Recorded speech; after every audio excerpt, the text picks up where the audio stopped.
Hace algunos días expusimos la historia de Don Beto, el aficionado de Pumas que se inventó una porra y que terminó siendo viral de la nada por la forma en la que idealizó las frases de apoyo a su equipo. Por muchos días fue famoso e incluso el estadio de los Pumas puso en su sonido local su porra que se viralizó en TikTok, YouTube o Facebook, donde muchos aficionados de ese equipo le aplaudían por verlo como un referente de la vieja escuela en las tribunas. Sin embargo, su éxito tuvo una fecha de caducidad, cuando muchos puritanos lo funaron porque el señor andaba de poeta con las chicas que viven de sus atributos carnales en redes sociales. El fenómeno no duró mucho y pasó de los reflectores y el aplauso al castigo popular en menos de una semana. Así como Don Beto, en los últimos años en México ha habido N número de personas que saltan del anonimato a la fama gracias a las redes sociales. Pero hay un común denominador en todos los personajes que veremos a continuación. Solo tuvieron 3 minutos de fama, la cual terminó siendo efímera, pues duró más una chaqueta de un puberto de secundaria que el éxito de estos personajes que en su mayoría sin talento nato fueron blanco de burlas, estafas y sobre todo otros casi se van de este mundo.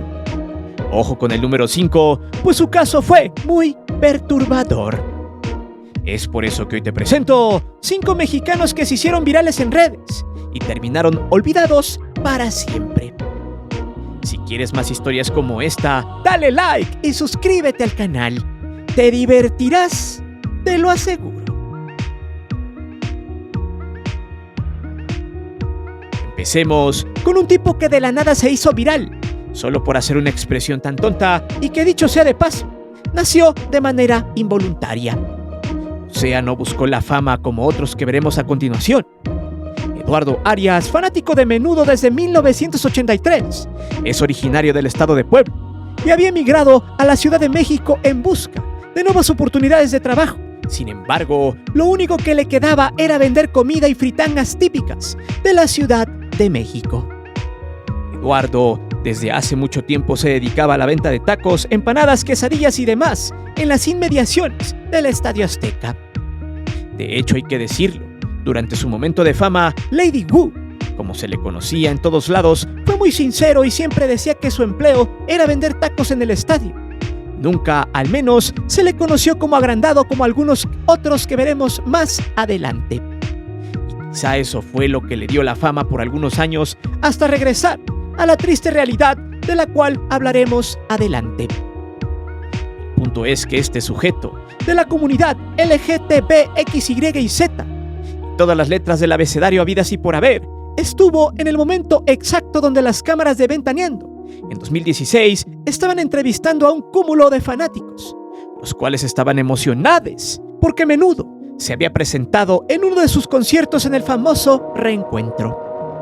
Fue ahí donde Eduardo Arias sobresalía en la cámara y el reportero de TV Apesta le hizo unas preguntas, pero hubo una en especial que destacó. Cuando le preguntó, ¿y si tú pudieras hacer algo con ellos, qué harías? A lo que Eduardo, a quien ya se le había alocado el agujero de gusano color chocolate, contestó extasiado: ¡ay, muchas cosas! ¡Uh!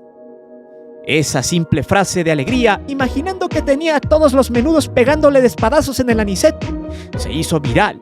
Tan viral que las redes le hicieron infinidad de memes, ediciones y videos. Vaya, Eduardo había cambiado su nombre por Lady Wu, y a partir de ese 2016 su vida cambió. Pues los medios, quienes en esos años perdían audiencias por la llegada de las redes, tuvieron que invitar a sus programas a este peculiar personaje, que era la sensación. Salió en Telemundo, en TV Azteca, en Televisa, en el programa Hoy, y hasta Luisito Comunica lo entrevistó. Fue invitado como estelar en varios espacios y entre 2017 y 2018 hasta ofrecía shows en diferentes partes de la República. De hecho, ya hasta tenía un manager, el cual administraba sus presentaciones, pero ojo, también su dinero. No obstante, la pandemia también detuvo considerablemente la poca fama que le quedaba, pues en sus últimas presentaciones, por ejemplo, una en Veracruz, fue un rotundo fracaso, pues las personas que estaban en el inmueble poco o nada le siguieron el juego, a tal grado que un miembro del staff tuvo que ayudarle a animar a la gente. Y es que Eduardo no tenía un show como tal, no tenía guión ni ideas, lo único que sabía decir es una pregunta básica, luego de su grito "Woo", además de repetir la palabra fresísima o fresón. Por lo tanto, sin discurso, sin algún talento nato que mostrar, sin ideas, sin algún baile que lo caracterizara cuando menos, la fama de Lady Wu se fue apagando poco a poco a pesar de cantar bien ojete la canción de Claridad de menudo en sus shows. Aún así, dentro de todo, Lady Wu hizo contratos con varias empresas, una de ellas la Chevrolet de Guadalajara, quienes le dieron un carro por juntar 1 millón de likes, además de que le regalaron un viaje. En sus presentaciones llenaba antros y demás, pero su representante le robó, pues de todos los eventos a donde fue, en la mayoría solo le daba 7,000 pesos o menos. También, en su experiencia en Culiacán, dijo que el manager de los Titanes de Durango le había pagado 50,000 pesos a él directamente por estar en uno de los shows en aquella entidad. Vaya, Lady Wu tuvo tanta fama que conoció incluso a los cantantes de menudo en Xochimilco en 2018. No obstante, tras la pandemia, su fama se empezó a diluir, a tal grado que en 2021 lo volvieron a ver trabajando en el Estadio Azteca, donde promocionaba algunos puestos de ropa pirata y además seguía en la venta de tacos y quesadillas. Gran parte del éxito de este personaje se debió a su humildad, sinceridad y buena vibra. Actualmente sigue trabajando en las artes culinarias callejeras, pero aún muchos le recuerdan con mucho gusto y aprecio.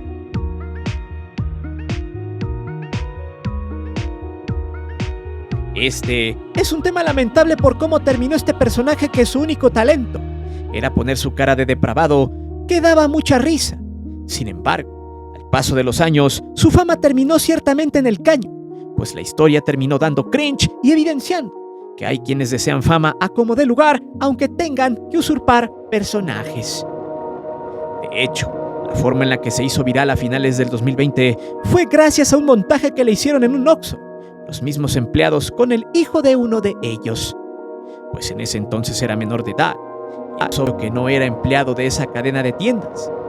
El video por sí solo juntó 43 millones de reproducciones en YouTube, pero donde empezó todo el mame, según Rafa Carioca, o sea, el chavo que lo grabó, fue en Facebook, cuando se dio el mame con la Nutella.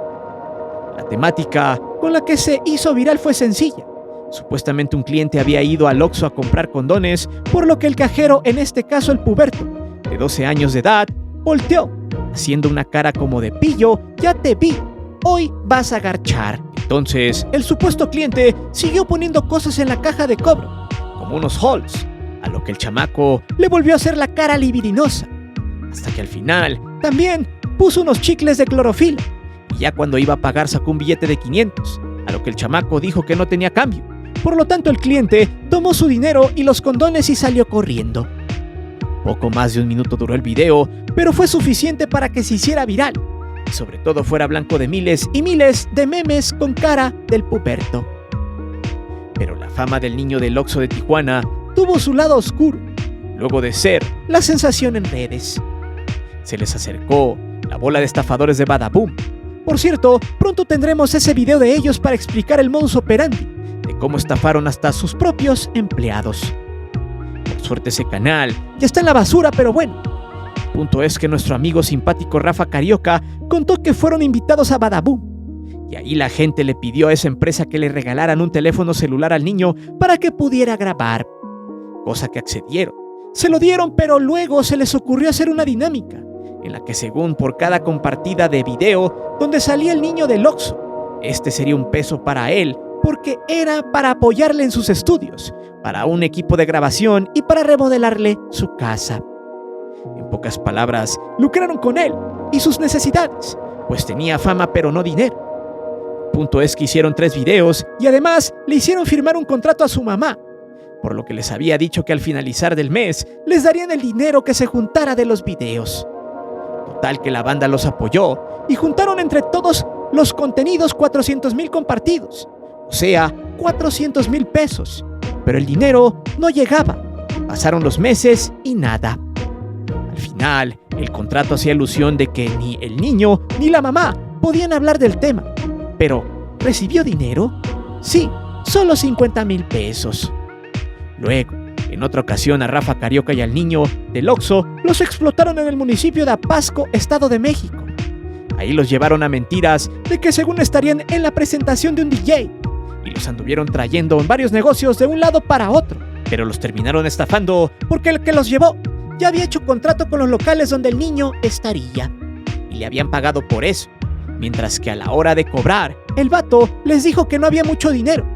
Luego también, cuando los estafaron en la aerolínea Volaris, donde en su página de Facebook oficial subieron una foto con el niño y unas azafatas promocionando los vuelos, nunca le pagaron. Aún así, el niño del Oxxo gozó de fama y otras empresas sí lo contrataron y le pagaron bien. Por ejemplo, Burger King hizo una campaña con él. Le pagaron aproximadamente unas 100 bolas y hasta lo invitaron a los premios MTV.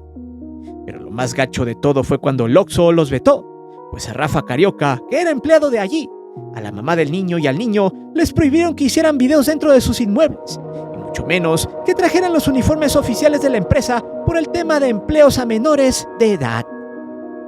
Así fue como el niño del Oxxo se volvió viral por un tiempo, y después de eso no se supo nada de él. Hasta que en 2023, una cuenta de TikTok con un muchacho más grande y gordo salió en un live donde recibía donaciones y mandaba saludos haciendo un clásico gesto enfermo.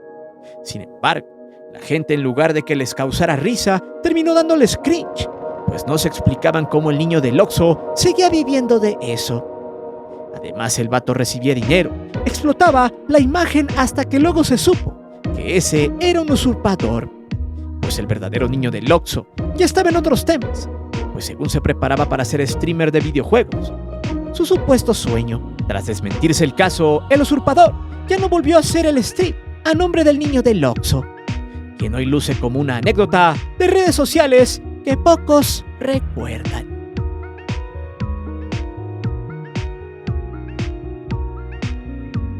El caso de Yaritza y su esencia es por muchos conocido debido a que en esta agrupación de estadounidenses, pero con ascendencia mexicana por sus padres, se echó encima a medio México el pasado 2023. Pero su fama no fue por esa razón, sino porque los tres hermanos oriundos de Washington empezaron a cantar rolas del género regional mexicano en fiestas de su localidad, familia y amigos. De hecho, las ganas de ser músicos para los tres hermanos llegó gracias a su padre, quien luego de cortar fruta, cantaba. Y obvio los chamacos querían ser como él. Fue así como Yaritza empezó a escribir canciones desde los 13 años y fue a los 15 años, cuando ella y sus hermanos lanzaron su rola llamada Soy el Único. Pero antes de ese hit, el primer video viral y el que los lanzó a la fama fue un cover acústico de la canción Fuentes de Ortiz de Ed Maverick. Con eso, fueron la sensación de las redes sociales con música regional inspirada en el amor y en el desamor, a tal grado de que, tiempo después, harían una colaboración con Grupo Frontera, el cual los lanzaría a la fama internacional en menos de un año. Además de que el mismo presidente de la República, Andrés Manuel López Obrador, les hiciera publicidad en una de sus mañaneras. De hecho, en este canal subimos una saga de este trío de apocaliptos. El punto es que en medio de su fama, a alguien se le ocurrió subir un video que ya era viejo, donde les entrevistaban sobre cómo les parecía México, lugar donde estaba su mayoría de escuchas, además de los mexicanos que viven en el otro lado. A lo que ellos, en tono de burla, se expresaron ciertamente mal del país, pues a la gente de nuestro país no le pareció que el trío de mozalbetes dijeran que la Ciudad de México es muy ruidosa, que los tacos no estaban tan buenos y que mejor preferirían los chicken nuggets de Washington. Tras ese desliz, la gente se les fue encima argumentando que cómo era posible que haciendo música para México no supieran de la gastronomía ni de las bellezas que tiene el país. El punto es que inclusive recibieron muchos comentarios sobre su físico, sus rasgos indígenas, que sí evidentemente son muy mexicanos y que ahora resulta que ya por haber nacido allá era más rico un pollo empanizado. Sin embargo, en redes los empezaron a cancelar. Tanto así que luego de unos días se les ocurrió montar una entrevista donde les pusieron comida típica mexicana en una mesa, de la cual poco o nada comieron y solo lo hicieron para dar a entender que les gusta la gastronomía mexicana, cosa que no les salió y terminaron siendo linchados más de lo que ya estaban. Tanta fue la presión que luego salieron a decir en Argentina que aquel país era lo mejor que habían visitado. Eso enchiló más a la gente y los terminaron cancelando más de lo que ya estaban. Pero muchas veces no se mide con la misma vara, pues hace poco Peso Pluma elogió a los argentinos e inclusive minimizó a la selección mexicana de Televisa, cosa que los mexicanos ni dijeron nada, no por la selección, sino por agrandar a los argentinos. Ahí es donde también se critica la doble moral de algunos. El chiste es que trataron de quemarlos a tal grado de pedir que no acudieran a sus conciertos, cosa que les salió y a su vez tampoco. Pues hubo conciertos donde no vendieron todos sus boletos y otros donde sí. Luego, el presidente pidió que los disculparan pues eran unos chamacos y no sabían lo que hacían. Total, que después de todo ese show, poco a poco la agrupación salió del foco, a pesar de que cualquier cosa que suban, como el corte de cabello de la vocalista, sea sumamente criticado y objeto de burlas de quienes aún les recuerdan los Chicken Nuggets de Washington.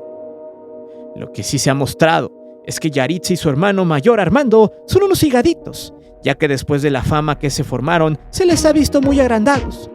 En fin, luego a Jairo, el tizoc de los Chicken Nuggets, le inventaron que había sido parte de un video íntimo con otros hombres, pero nada de eso fue cierto. Lo que sí es que ya poco se habla de ellos, además de que las colaboraciones poco a poco se les fueron acabando, al menos por ahora.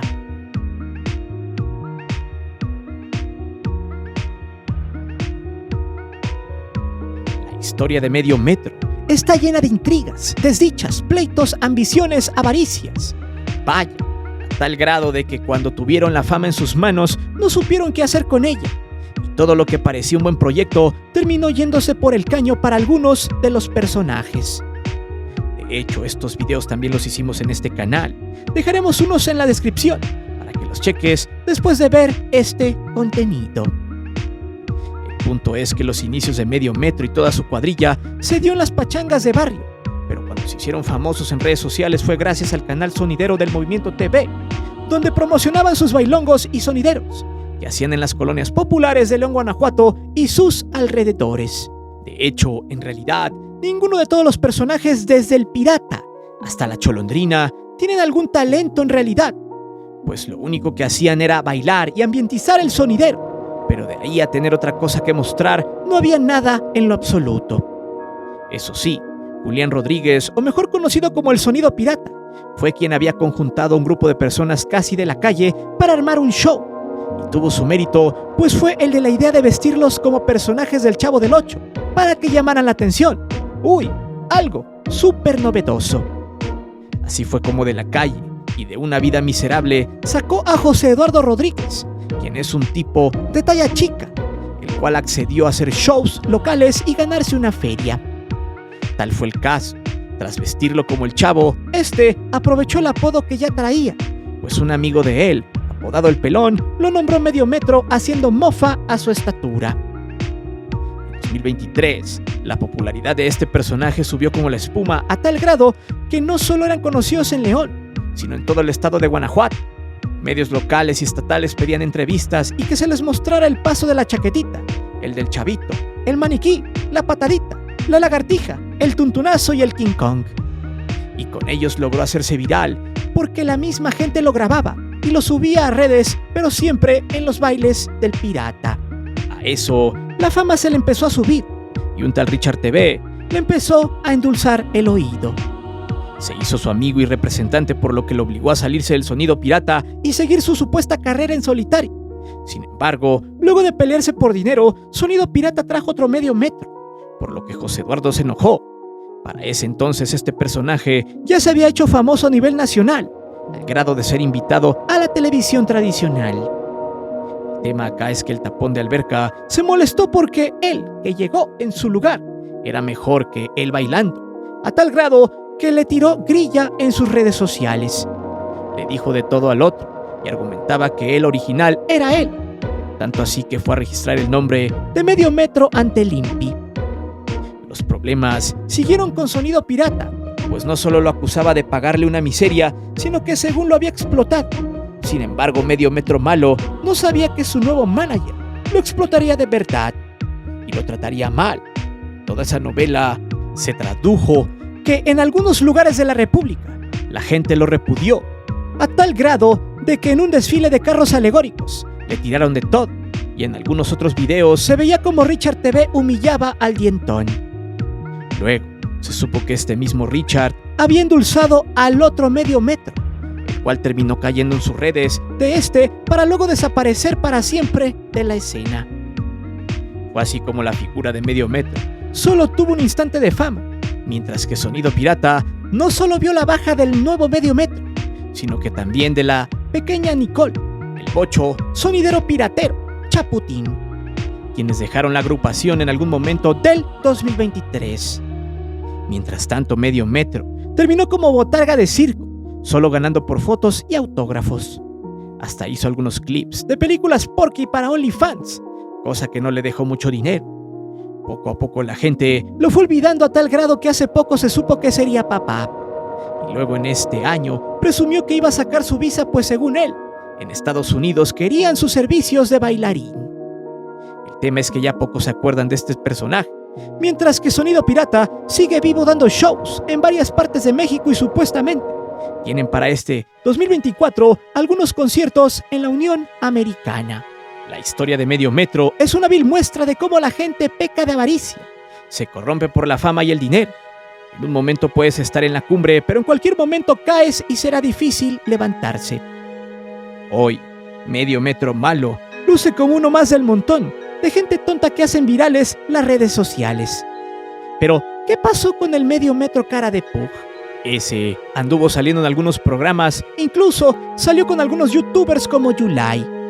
Para el cara de Pug, la fama y el dinero también era importante. Actualmente ya no se le ha visto en redes sociales, ni mucho menos en colaboraciones musicales. Se dice que ya gira de otra cosa, pero no hay mucha certeza aún.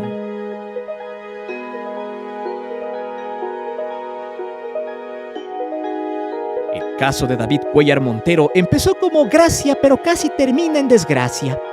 Y es que en 2007 un reportero de TV Azteca estaba dando la noticia en la mañana, después de una tromba en la Ciudad de México y su área metropolitana.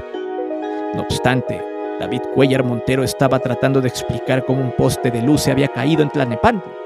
Y ahí en la calle se dirigía a una zona que estaba encharcada y donde estaba el susodicho poste. Entonces, mientras Mónica Garza estaba en el estudio viendo con atención lo que decía el reportero, este fue hacia el poste. Y cuando llegó allí, solo sintió cómo se le trabó la pierna, pues era literal un hueco lleno de agua puerca callejera llena de basura, cacahuates y vaya usted a saber qué tanto caldo de porquería había en ese charco. Fue ahí cuando David Cuéllar solo dijo ¡ay! Y se hundió sabroso en medio del agua de cacahuate, por lo que no solo se cayó allí, sino que tomó un gran sorbo de este caldo de pazú. Ante eso, las personas que estaban allí con él corrieron a auxiliar. El vato estaba lleno de porquería, con todo y micrófono.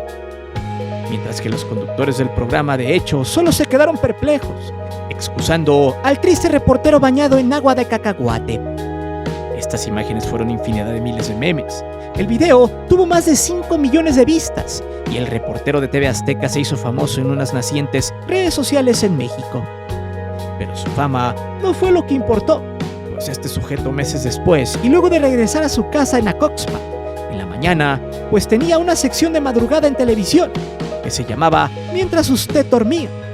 Cuéllar Montero vio como un sujeto se le acercó y le dijo lo siguiente: ¿eres David Cuéllar? Y le contestó que sí. Acto seguido sacó el cohete y en nombre de Ofelia lo dejó como queso gruyère. Ante el atentado, Cuéllar Montero alcanzó a marcarle a uno de sus compañeros para decirle lo que había pasado. Para su suerte, no alcanzaron algunos órganos vitales, por lo que fue trasladado al Hospital Ángeles, donde estaba en calidad de grave. Pero, ¿por qué querían escabechar al reportero que se echó un shot de agua puerca? Bien, luego de hacerse famoso y de este suceso, se supo que David Cuéllar tenía un litigio con su exmujer, Ofelia, con la cual había procreado un hijo, pero no quería hacerse cargo de él, por lo que se negó ser el padre y así hacerse responsable de la custodia del niño. Sin embargo, en ese año y justo un día antes del Día del Padre, se vencía el plazo para que el reportero recibiera al niño en su casa y también aceptara la patria potestad. Pero eso no ocurrió. A cambio, en el supuesto, Ofelia tomó otras acciones que lo mandaron a debatirse entre la vida y el más allá. Al final, Cuéllar Montero se recuperó. Sin embargo, tiempo después decidió salirse de los medios e incursionar en la política, siendo en 2020 cuando encontró lugar como comunicador social en la mesa directiva del Congreso local con la entonces diputada Isabela Rosales Herrera. A la fecha, no se sabe qué pasó con Ofelia ni con el niño de aquel reportero que cayó en las aguas negras en una calle de Tlalnepantla. Pero dime, ¿qué otros personajes recuerdas que hicieron famosos las redes sociales mexicanas? ¿Crees que este fenómeno se siga repitiendo por mucho tiempo? Déjame saber tus respuestas aquí abajo y no olvides de suscribirte al canal y de activar la campana de notificaciones. Mi nombre es Guillermo Antonio, nos vemos hasta la próxima.